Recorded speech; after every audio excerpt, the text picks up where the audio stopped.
All right, everyone. Thank you for joining us on the Franchise Your Business webinar series.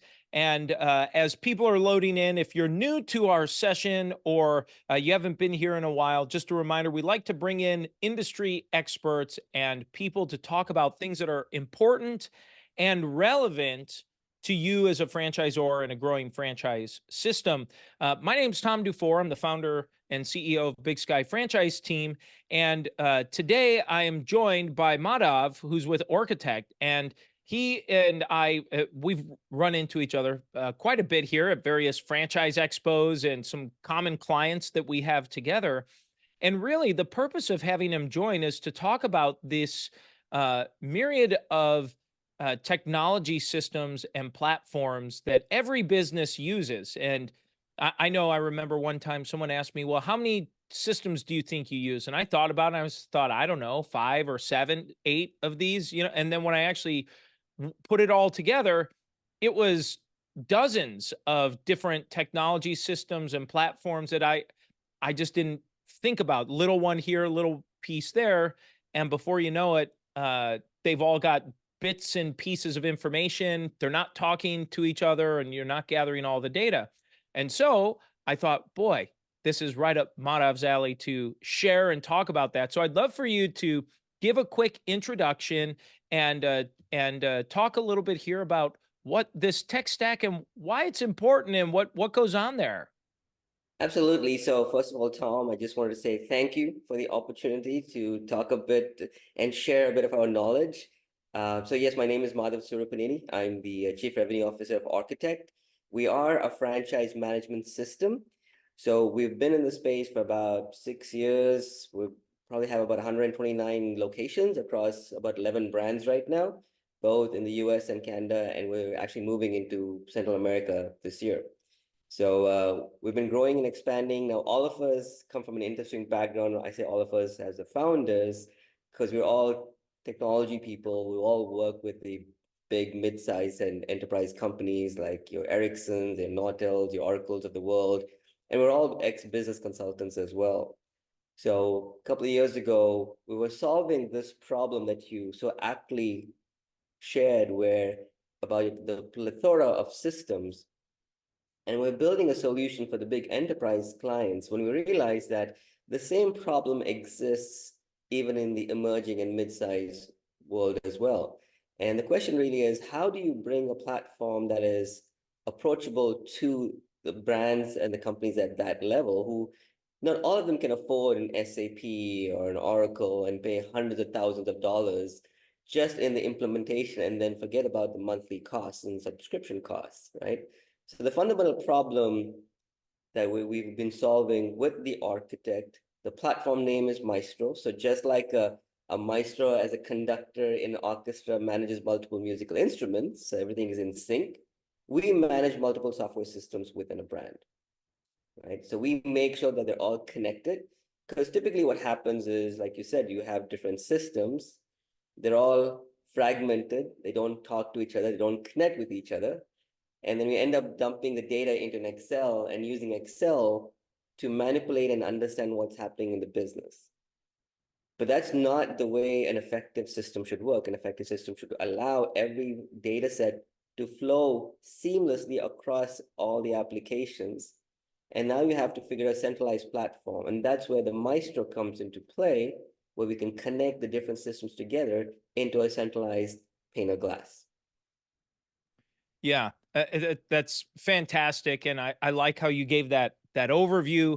And I mean, I think it'd be interesting for you to talk a little bit about.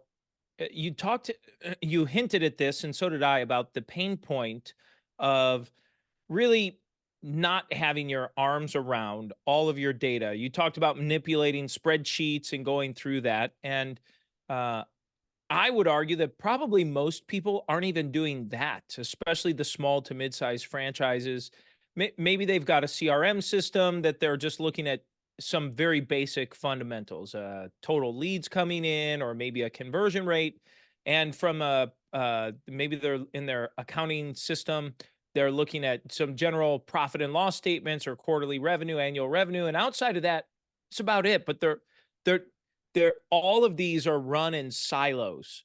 And look, I say that because I'm guilty as charged. Okay, so I'm not calling anyone out here when I'm looking at myself in the mirror. Okay, so I'd love for you to just talk a little bit about maybe some of the things that you've seen, an example or two of a client that you've worked with where they were scattered. Describe what that situation looked like, and then talk about maybe a solution or once it was all kind of resolved, what that end result looked like. And no, absolutely. And we've all been there, right? We've all used Excel as our dumping ground and pulling in data. We're all guilty of that. The interesting thing is, before I get into the example, I think a good segue and a common question we get from a lot of brands is, oh, we're too young, or we're too small, oh, let us come to 10 or 15. And we tell people that's not the case. We have brands that have started off with one location with us. And there's a couple of unique nuances that have to be kept in mind as a brand, right? In your FDD, there is a tech fee, right? When you build the technology for your company, for your brand, you have to understand what's in the tech fee. We meet some brands all the time where they said, yeah, we have a tech fee, it's $100. $100 covers QuickBooks today, right? Then if you add on if you have inventory management, or you have a warehouse, or you have to do loyalty management or order management, and then operational analytics, and then checklist and onboard tracking and itemized item 19 and 20 automation, all of this is technology. So all of this has to be part of your tech fee. And the advantage we've seen when a brand understands what is my technology requirements, when you talk to a prospect and the prospect knows that coming in or walking into a brand, I don't have to worry about the technology aspect because it's all taken care of. It's much more appealing knowing that going to market, I don't have to worry about my end product, whether you're taking care of an animal or a pet or making a burger or a sandwich or your spa. I can worry about that aspect because the technology side is already pre-built and identified by the brand. So we've seen and we've heard from clients where having a ready-made technology stack has actually sold and been made more attractive to a prospect, right? So knowing what your technology is going to be, knowing what the fees are going to be, having that in the FDD upfront changes some of the dynamics on how a prospect looks at a particular brand. If you walk in as a prospect and the brand owner says, well, you can go pick up your own POS and you decide your own accounting and you decide that from my perspective also is saying the brand doesn't know what they should be doing because you're walking into a system, right? If I'm signing up with a franchise, I'm walking into a system that's been identified, has been verified, and I can walk in knowing they know everything. So I think that's an important segue or important piece to take because we see this all the time when brands are talking to prospects or they ask us when is the best time to reach out to add technology. From our perspective, it's from day one. See, I see. So, very interesting. So it's all set up, it's connected, it's speaking all at the same time. Well, I would imagine, especially for a new brand or a young growing brand, a common question is, well, it doesn't really apply. And then the other thought is, well, it doesn't really apply because it doesn't really fit in my budget, right? Is probably a next logical thing where they say, well, Manav, that makes sense, but how am I going to afford this? I don't have unlimited budgets. So how do you respond back to someone who might say that? Yeah, that's a great question. So typically, because the technology is being used by the franchisees, most brands include that cost in the FDD as part of the tech. So as part of royalties, you're collecting technology fees that covers the cost of this platform, right? Mm, From the Zor's perspective, there's not a heavy lift or a heavy financial upgrade from them. It's already included in the monthly fees you're getting from the franchisee. I see. I see. Perfect.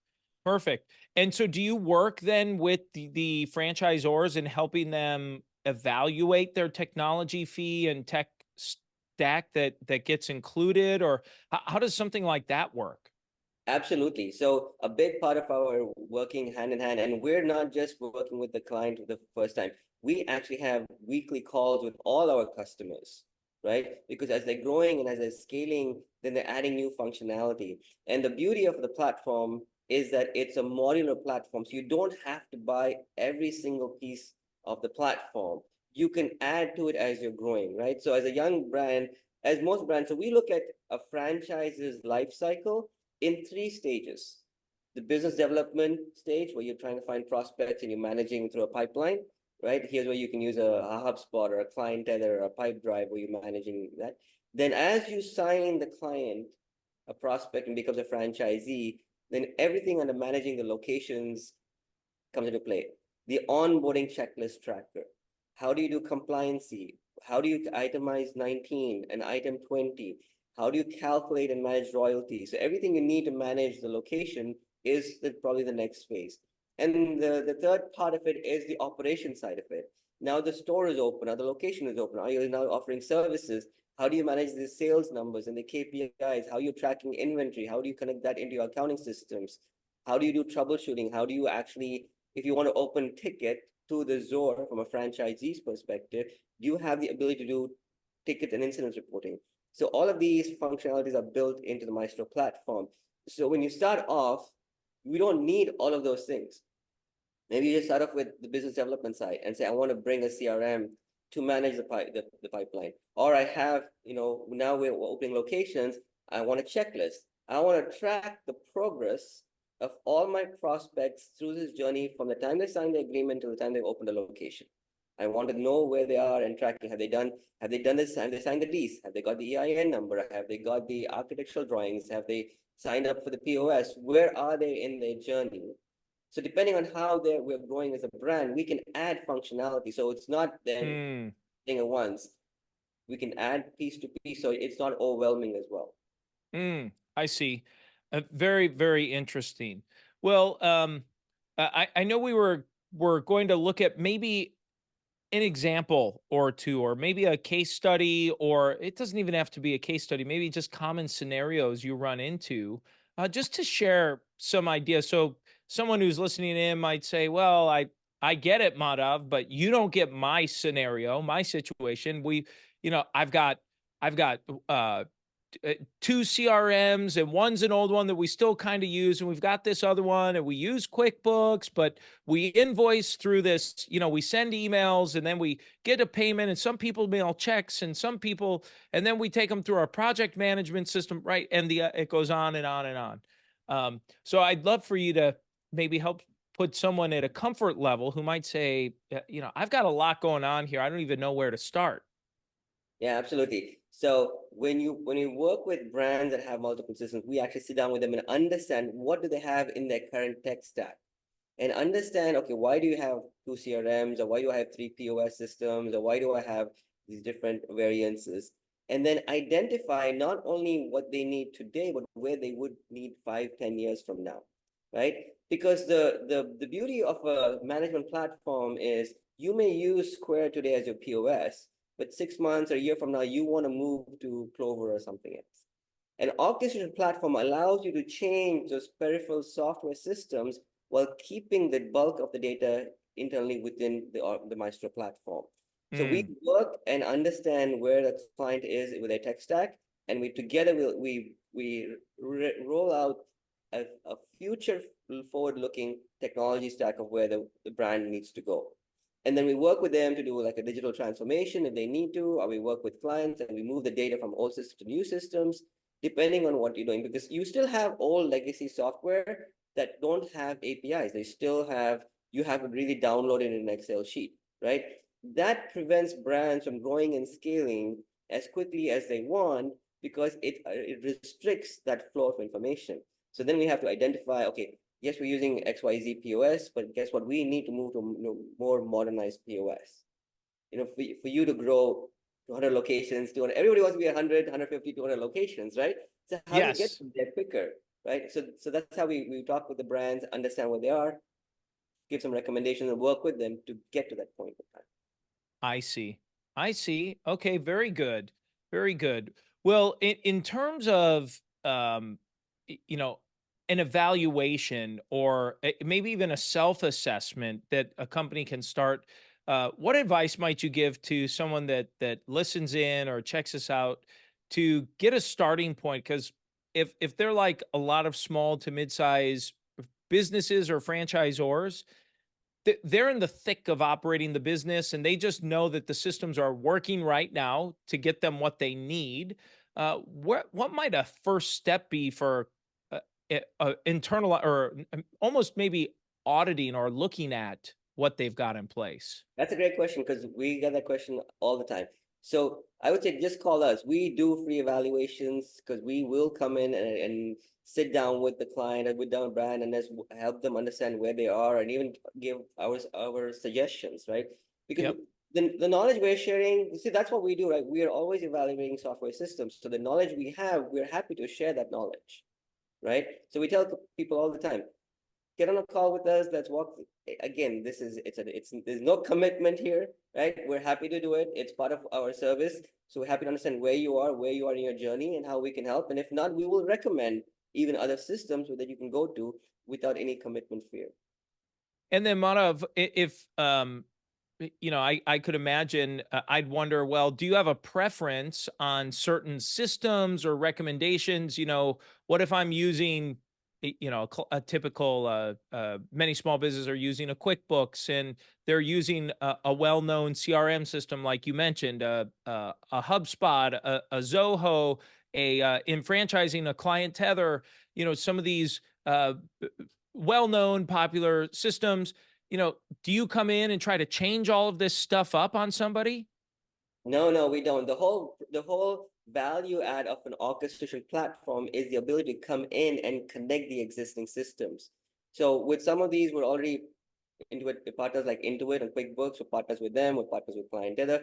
But if you bring a software, as long as the software has open APIs or APIs that allows us to connect, it's a win-win, right? Now, you will come across legacy software systems that don't have open APIs or don't have APIs in general. That becomes a challenge because now we cannot pull the data directly real time, which now causes other issues. So in such cases, we would strongly recommend moving to another platform that they're comfortable with, and then as long as they have open APIs. So I'll give you an example. We were doing an evaluation for a pet brand a couple of years ago. And they said, okay, here are my requirements on a pet software. I'm like, okay, fine. So we went and called and did the demos with about, I think, 11 or 12 different pet software companies. And then based on the criteria that the customer had shared with us, we went back with the top four and said, these are the top four that will work with you. They'll also work with us from a technology perspective because we can pull the data. The last choice, the final choice is yours, right? Which one of these fours do you connect with? As long as they meet these criteria, we're okay. So we do come and evaluate, and as long as the system has APIs and we're able to connect, we're not fixed to a particular solution or a particular software, particular POS or inventory. So that's why in the Maestro platform, we integrate with multiple point of sale systems, we integrate with multiple LMS systems, we integrate with multiple accounting systems. So the ability for us to orchestrate and connect is what gives us a strength, because as the customer changes and decides 3 years from now, 2 years from now, we can change with them. I see. Very, very nice. And will you make recommendations to customers or to some of your clients? Do you help advise on if they come to you and say, "Well, Madhav, I'm looking for a fill in the blank, or I need a solution for this." Do you help through that kind of recommendation process? Absolutely, because more than likely, because a big part of my company, we are constantly evaluating software systems as they're coming out, because it's part of, we have to also know what's in the loop. And we have probably seen more POS systems in every different vertical than probably most brands have, right? So, and when we sell, for example, we have multiple restaurant brands, right? We integrate right now with Heartland and Bring and Clover, Sintra, Square, and we're working with one in called BIMS in Central America. So we're constantly evaluating and integrating with multiple systems. So we can definitely recommend, if the client doesn't have if he doesn't have an idea, I just, what do you suggest? We can definitely recommend some of the options that we have because we've already done the integration. Wonderful, wonderful. Well, for someone who listens in and says, I like what you're saying, how can they take a first step with you? How can they get in touch with you, learn a little bit more about what you're doing? The first step definitely is go to our contact page on architect.com and just set up an appointment, a 30-minute appointment or something with us, and help us understand what you're doing, help us understand what your needs are, because as we understand what your long-term goals are for the brand, then we can help provide or suggest the best tech solution. Or you can Hmm. even share, this is what I have, this is what I'm thinking, and we together we can identify that tech solution that becomes a customized solution for that company or for that client or for the brand. Mm, I see. Wonderful. Wonderful. Well, I'd like to see maybe if for attendees here, if we've got any questions, you can feel free to type it into a chat box or raise your hand here if you have any questions. But Manav, are there other things you'd like to make sure that we that you share, or that you maybe haven't had a chance to get across yet here? No, I think I've covered most of the things. I think our biggest takeaway over the last 5 6 years is for brands to really understand the importance of our technology platform, right? We're seeing now a shift. We're definitely feeling a shift in the franchise world, where at one point technology was on the back burner, so to speak. But we're seeing a shift, especially with the more younger generation that understands technology, understands the impact of how technology can on growth and scalability, that tech is coming to the forefront. And it's also a big piece of a business, any business's success. You have to understand how to use technology. Everybody says, how do I use AI? Right? A common question is, okay, can I use AI for operations? That's a big concern because AI is a good tool, but it's a tool. It's not the end all be all of everything, right? So how do you use the new upcoming systems like an AI or ML? How do you use that into and incorporate that within your own company to get the benefits without taking the disadvantage of that may come with it, right? So for example, we tell people AI is great on anything with documentation, email responses, manual creations, contracts, it works really well. Right now, AI is very, very young on to do operational analytics. The reason being, AI needs data to understand and learn from the data, right? So if you're a young company, you cannot use AI for analytics because you don't have enough data for the AI to even learn. So then what it's recommending, you take a bag of sugar or a bag of salt or whatever, and then really understand it. So that's where we come in as advisors and say, okay, this is the right way to approach AI. This is not the right way, or this is the right other solution. There are other ways to peel the onion, but that's our expertise, right? We've been doing this for 30 years, 40 years. So we understand this world. So let us help you get the best tech solution for your brand, for your company, so you can grow and scale while providing the best value to your end clients. Wonderful. Wonderful. Well, Madhav, what's the website again for someone to book an appointment and get in touch with you? The easiest way is go to www.architect.com. That's ORCHATECT.com. And on the contact page, that'll be the best way to set up an appointment with us. Perfect. And we walk through the platform if you want to see it a little bit. I can give you a little glimpse of it, hopefully. Wonderful. Well, that sounds great. Well, we'll make sure we include that when this gets republished as well in the show notes when this goes live on the podcast. And then for anyone who's watching on YouTube, they should be able to get direct connect right to you there. So, Manav, this has been wonderful. Thank you so much for your time. Thank you everyone for tuning in today. Have a wonderful weekend, and we look forward to having you back next week here. Thanks, Tom. Appreciate so much for the opportunity. Thank you.